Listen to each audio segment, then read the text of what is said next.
In this session, we are going to learn about how to enter up basic text and numbers in an Excel workbook. And when we talk about entering up data into Excel, that is in the form of text or numbers, we are talking about entering up in the form of sheets. And the sheets are represented right underneath the workbook over here, and to give a realistic viewpoint of them, they represent different pages of a workbook, and we need to select one of them to enter up our data. So right now, by default, sheet 1 has been selected over here, and I will begin entering the data, that is text, from cell A1. So I enter up, say, the name of an employee, so Jones, Brown, and Smith. So these are three text values that I have entered in cells A1, A2, and A3.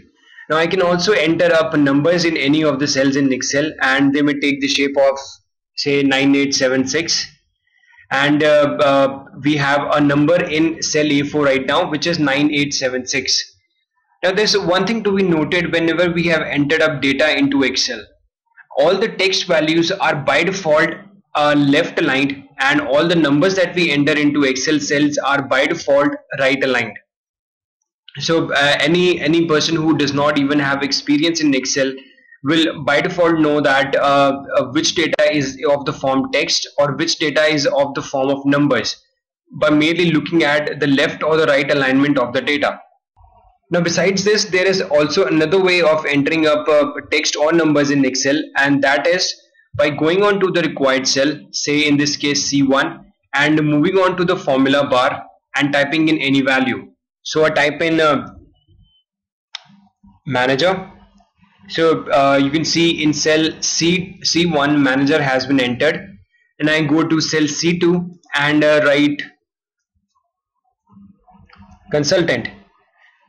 So again, you can see in cell C2 consultant has been entered. Again, I can type in the same thing for cell C3 also and write analyst. So we have found out another way of typing into any cell in Excel, and that is in the form of text. I can also enter a number in Excel sheet by simply going on to the formula bar and typing in a value, say 3214. And what you will observe again is that all the text values have been by default left aligned, and all the numbers have been by default right aligned. So this is the power of Excel. It automatically adjusts the orientation of text and numbers in Excel, and makes you directly identify which is a text and which is a number. So this is all about entering a basic text and numbers in Excel. Thank you for watching.